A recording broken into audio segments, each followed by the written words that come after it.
in the National League East. It has been a weekend of nostalgia and great memories here in New York, where Mets fans, current players, and this franchise has celebrated the 1969 Miracle Mets right away if you're a pitcher facing the Braves, doesn't it? Absolutely. All-Stars 1 and 3. Dansby Swanson, no slouch himself in the 2 spot. A lot of length. And Noah Syndergaard, who missed his start, was on the injured list with a little hamstring tweak, says he's fully ready to go tonight. Right, and he is the hardest thrower in the National League. Their offense has changed. Last year he was mostly a leadoff hitter. This year started off in the middle of the order. Since he got into this spot in the lineup, the Braves have taken off. They've gone 32 and 14. They've scored almost 7 runs per game, and the biggest change is that guy at the top of the order. So we'll see. Acuna Jr. is not waiting around. Tomas Nido's throw is late, and add a number to that total. You knew it was going to happen. As soon as any of the fast Braves get on base against Syndergaard, they're going. He checked a couple times there. Swanson drives that one toward right field. Moving back quickly, McNeil playing in the outfield tonight. Acuna tags and goes to third. Dave, this is beautiful. This is what we don't see. Another All-Star, Freddie Freeman at the plate. Goes after the first pitch and pops it up. Not going to be an easy play for J.D. Davis, sprinting in. Frazier out from third, and he'll catch it with the wind swirling around. We got an 18-mile-an-hour wind at the start of the game tonight. MVP level, but at a very high level for the Braves. He peels that one off, and a fair ball into right field to knock in the run. Acuna will score. Donaldson's going to go for second. The throw is late. But Josh Donaldson puts the Braves ahead 1-0. 1-2 on the ground, and Robbie Cano throws out Markakis. So Syndergaard and the Mets at least limit the damage, but the Braves, as they so often do, jump ahead. They lead 1-0. Couple All-Stars at the top for the Mets. There are, and Jeff McNeil, his family found out during the show, did not want to let them know before. Right. He's mid-90s with a great curveball, but what's really made him better this year is he's added this slider that he can get in on right-handed hitters. We're going to Cleveland. It does kind of describe their games, as McNeil's got another hit, a leadoff single for the All-Star. The polar bear is Pete Alonso's. So here is the All-Star, the home run derby participant, Pete Alonso, who is just having a fabulous rookie year. Bad pickoff throw from Fried, and it kicks away from Freeman. That will allow McNeil to move to second base. They're not white, but close. Alonso kind of got jammed there. Donaldson makes sure McNeil holds at second and throws out Alonso. Steve Price. 3-2. Davis hits one past Freeman. McNeil coming to third. DiSarcina is going to send him around. The throw will go to second, and the Mets waste no time in tying this game. It's 1-1. 2-2, and a strikeout, swinging with the bat flying. Frazier apologizes. That one went hurtling toward Josh Donaldson. 2 down. No chance. That's a heck of a combo. So now Cano, 2 outs, and he bounces it right through. They were playing Cano to pull. Swanson was shaded toward the middle. I don't know if I'm going to give Robbie Cano credit and say he was trying to do that. Rosario up the middle. He got tied up. And a race to the bag. Camargo gets there ahead of Cano. So Fried gives up the 1-1. It's tied here in New York with the slider. Riley skies that one way up there. Frazier has room, and I think the wind helped to hold that in play. His cousin is going to pitch to him. Tyler Flowers goes down swinging. That was a good Noah Syndergaard slider. He's got himself into a good hitter's count. He grounds one. A diving stab, Camargo from his knees. What a play. Dave, this is why the Braves, they're deep. This was their everyday third baseman last year. He lost his job to Josh Donaldson. Max Fried. Oh, he did swing. 21 in a row anyway. Strike 3.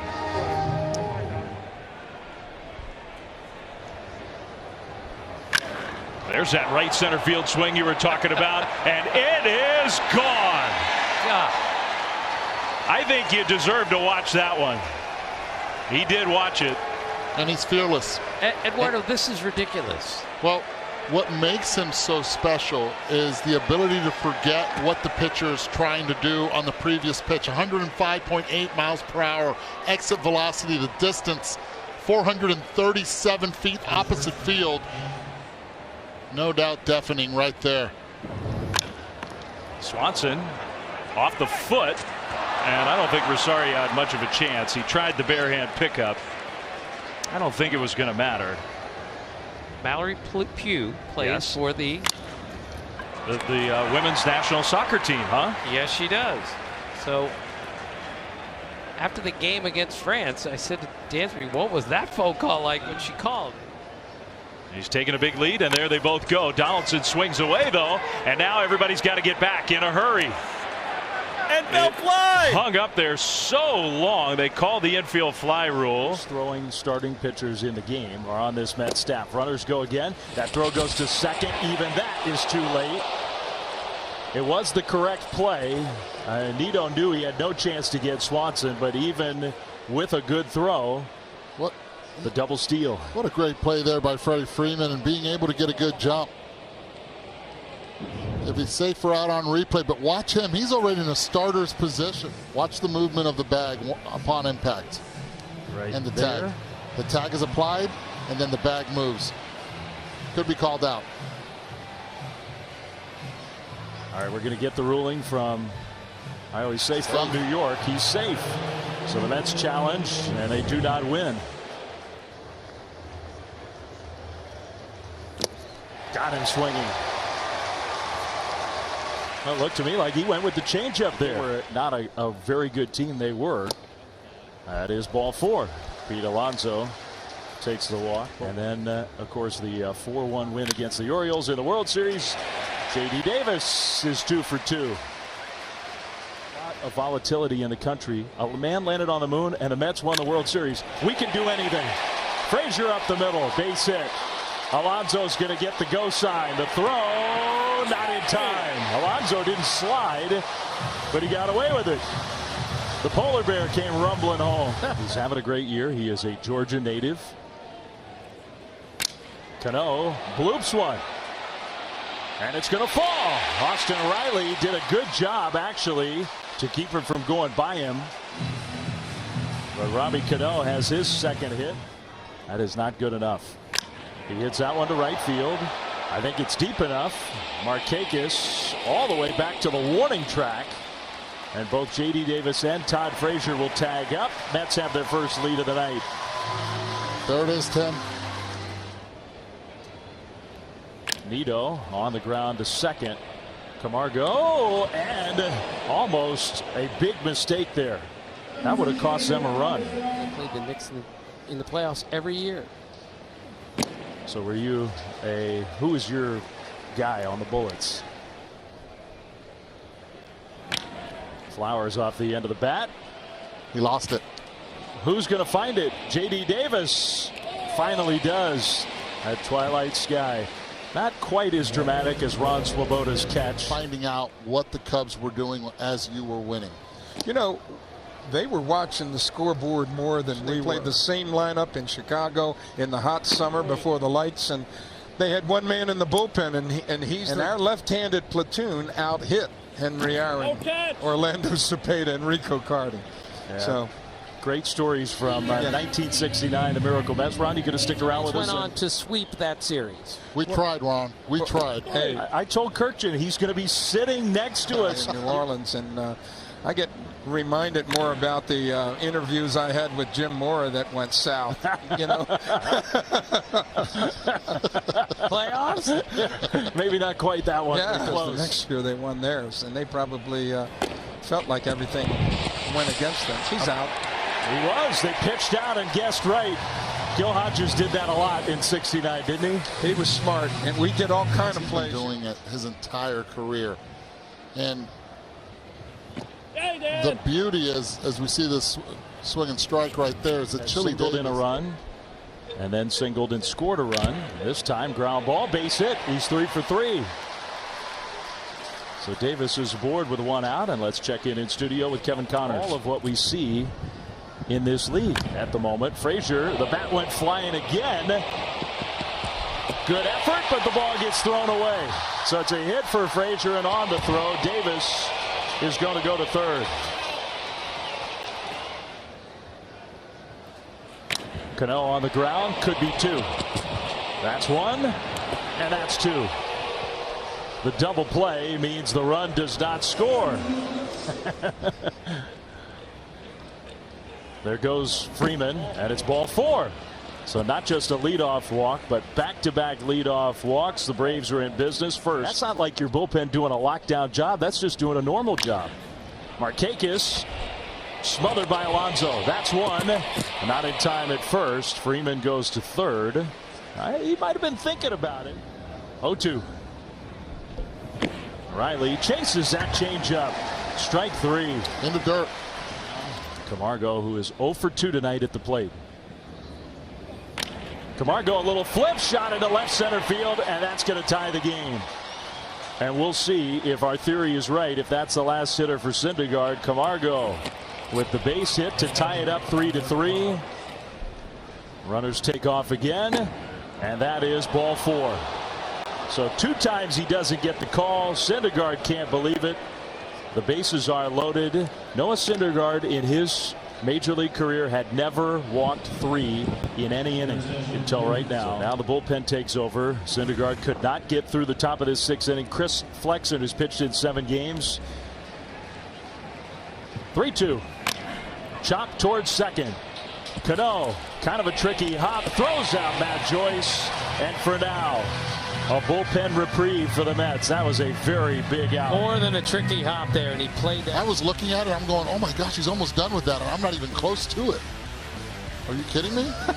And now I'm talking with my mouth open. Yeah, I mean, okay, I'm not an expert on competitive eating, but Joey, correct me if I'm wrong. Good line, Kirkjian. I would rather not know, personally. That was a nice inning from Chad Sabatka. Welcome back to the big leagues. He just ate the Mets alive. 6th inning, because it's the top of the order in the great Ronald Acuna Jr., who hits the first pitch into left field, base hit. That's his 3rd hit of the night. Leadoff runner in a tie game in the 7th inning. The right way, and Eddie, some of the things that Tim Corbin taught his players were just like how to hit. That's another hit for Swanson. Acuna tearing around second, heading for third. The throw to second is not in time. A head first slide. The helmet flies off on both ends. The runs batted in. He drives that one down the left field line toward the corner. J.D. Davis on the move. Turns around. It's off the wall. Swanson read it beautifully. Acuna and Swanson both will score, and the throw kicks away. It's a new record for Freddie Freeman. And Mets fans have had it with this bullpen. 5-3 Atlanta. All right, so the Mets will try Wilmer Font out of the bullpen now after another lead is gone. 5-3 Braves. Still a long way to go in this. This is not a good defensive team. The pitchers are not getting a lot of help. Markakis chases a rare wild swing and a miss. Alonso. He could play a little defense too. moves pretty well for a polar bear. What did he say? Sneaky fast? Yeah, especially for a polar bear. Isn't that Clemente style bat cool? That is the U1 Clemente bat, and he uses it. He uses that bat right there, so he doesn't roll over with his top hand, which is very dominant hitting one. Alonso off the end of the bat. Markakis has a long way to go. Can he get there? And Camargo from second makes the catch, and somehow they avoid a collision. He's not going to cut it out, though. That's what he does. Davis chases that hard slider. Strike three.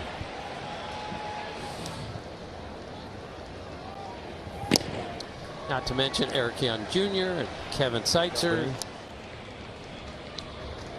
Two down, nobody on. Culberson strikes out swinging. Wilmer Font making an argument for a little more opportunity in the Mets bullpen. We go to the bottom of the eighth. Braves 5, Mets 3. This game's all about, right? Todd Frazier cracks one to left, and we got ourselves a one-run ball game. Wow!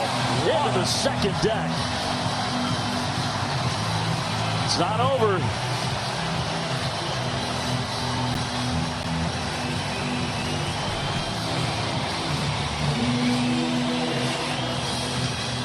A rude greeting for the new pitcher, Sean Newcomb. And an 0-2 pitch up in the zone. And so it's back to a 1-run lead. And Cano gets drilled.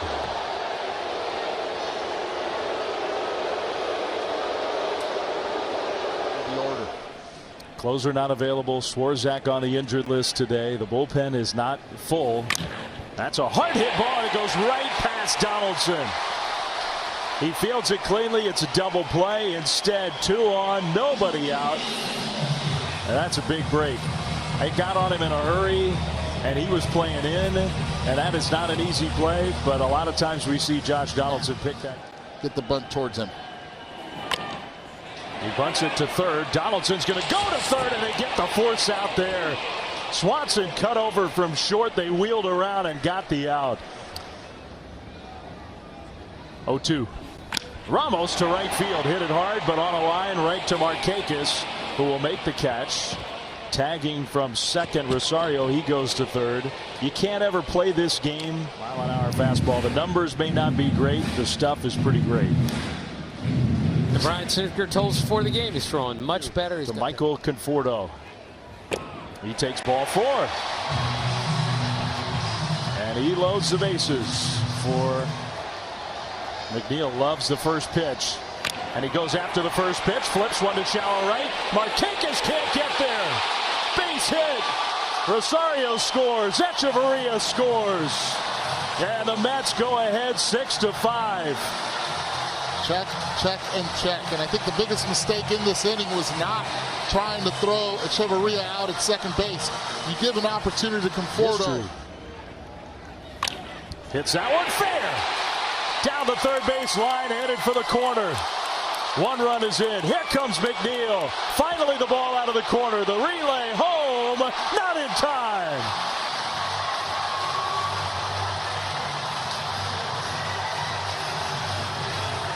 Might not have mattered, but they missed the cutoff man there. I'll tell you what matters is the All-Stars have shown right here up. On ESPN, it'll stream on the ESPN app. Jerry Blevins out of the Braves bullpen, a longtime Mets reliever against J.D. Davis, who swings at the first pitch and flies one to Ronald Acuna. Now Mets fans are saying this game is not over yet. The kid who caught it is going to lead off. The guy warming up, who is a lightning rod right now in this city. Now the Mets not only took the lead, they added on. So it's a 3-run lead for Diaz with 3 outs to go. 152 and so on until 57. Not everybody. Acuna hits a pop-up into right field. McNeil for a big first out. Well, that's huge for Diaz and the Mets. The wins above replacement, I thought should have been in there. 0-2. Strike 3 called at 98. That was a good one. All right, Baba. That's the Edwin Diaz that everyone in Seattle saw. 2-2. Got him swinging at 99 miles an hour. About 99 reasons why that one feels good for the Mets. A miserable June comes to an end, and finally something for the Mets to smile about.